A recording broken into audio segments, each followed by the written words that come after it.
మిత్రుడు శ్రీధర్ బాబు గారు గుర్తు చేసినట్టు సింగపూర్ ప్రభుత్వంతో స్కిల్ డెవలప్మెంట్ విషయంలో ఒక ఒప్పందాన్ని చేసుకున్నాం.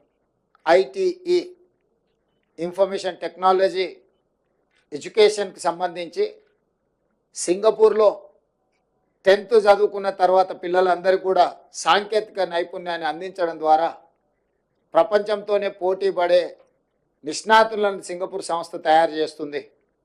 అందుకే ఈరోజు తెలంగాణ రాష్ట్ర ప్రభుత్వం వాళ్ళతో ఒప్పందాలు చేసుకొని ఇక్కడ చదువుకునే విద్యార్థులను కూడా అక్కడికి తీసుకెళ్ళి వాళ్ళ ఐటీఈలో శిక్షణ ఇచ్చే విధంగా అక్కడి నుంచి కూడా విద్యార్థులను ఇక్కడికి తీసుకురావడం ద్వారా మన సంస్థల్లో కూడా వాళ్ళ విద్యార్థులు కొంతకాలం వచ్చి ఇక్కడ మన విద్యార్థులతో కలిసిమెలిసి చదువుకుంటే సాంకేతిక నైపుణ్యం పెరుగుతుంది, మన వాళ్ళకు కూడా అవగాహన పెంపొందుతుంది.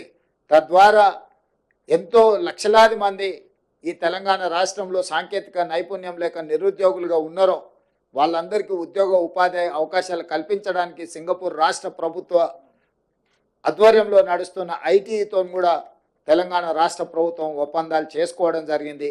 అందుకే ఆ ఒప్పందంలో తెలంగాణ రాష్ట్రం ప్రతిష్టాత్మకంగా భావించిన young India skills university vice ఛాన్సలర్తో పాటు ఉన్నతాధికారులు అందరూ కూడా ప్రత్యక్షంగా పాల్గొని ఒప్పందాలు చేసుకోవడం జరిగింది. సింగపూర్ రాష్ట్ర ప్రభుత్వానికి సంబంధించిన మంత్రులతో చర్చించడం, సాంకేతిక నైపుణ్యాన్ని ఇచ్చిపుచ్చుకోవడం ద్వారా మనము సింగపూర్ ప్రభుత్వం కలిసి పనిచేయాలని కూడా ఒక ఒప్పందానికి వచ్చినాం. అది భవిష్యత్తులో మన సాంకేతిక నైపుణ్యాన్ని వేగంగా పెంపొందించడానికి ఉపయోగపడుతుంది.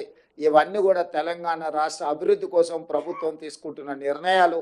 ఈ నిర్ణయాలను అన్నిటిని కూడా యువకులకు ముఖ్యంగా ప్రజలకు అందరు కూడా చేరవేస్తున్న మీకు అందరికీ మనస్ఫూర్తిగా ధన్యవాదాలు తెలియజేస్తూ మా విదేశీ పర్యటనకు సంబంధించి ఒప్పందాలకు సంబంధించిన పూర్తి వివరాలను అందించవలసిందిగా మిత్రుడు మంత్రి గారు శ్రీధర్ బాబు గారిని కోరుతున్నాను.